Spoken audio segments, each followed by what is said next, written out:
Chapter 63. The Crotch.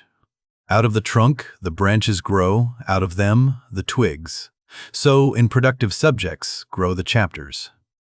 The crotch alluded to on a previous page deserves independent mention.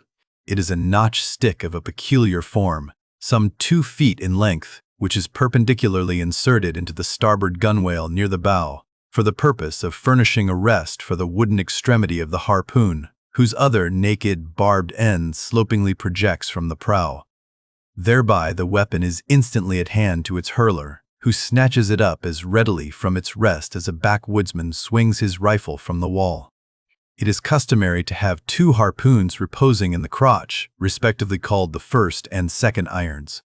But these 2 harpoons, each by its own cord, are both connected with the line, the object being this, to dart them both, if possible, one instantly after the other into the same whale, so that if, in the coming drag, one should draw out, the other may still retain hold.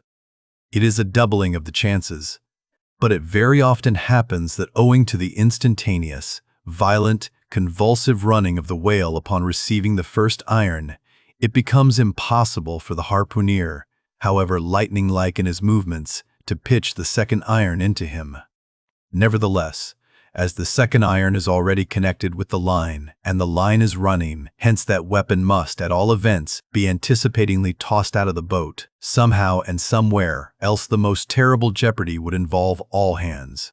Tumbled into the water, it accordingly is in such cases, the spare coils of box line mentioned in a preceding chapter making this feat, in most instances, prudently practicable.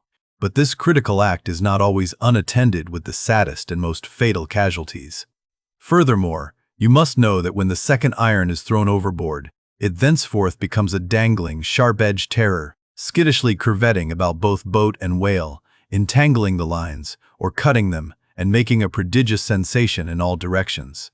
Nor, in general, is it possible to secure it again until the whale is fairly captured and a corpse.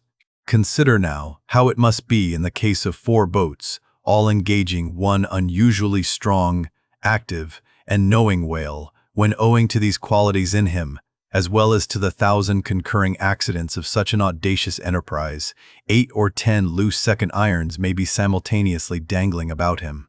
For, of course, each boat is supplied with several harpoons to bend on to the line, should the first one be ineffectually darted without recovery.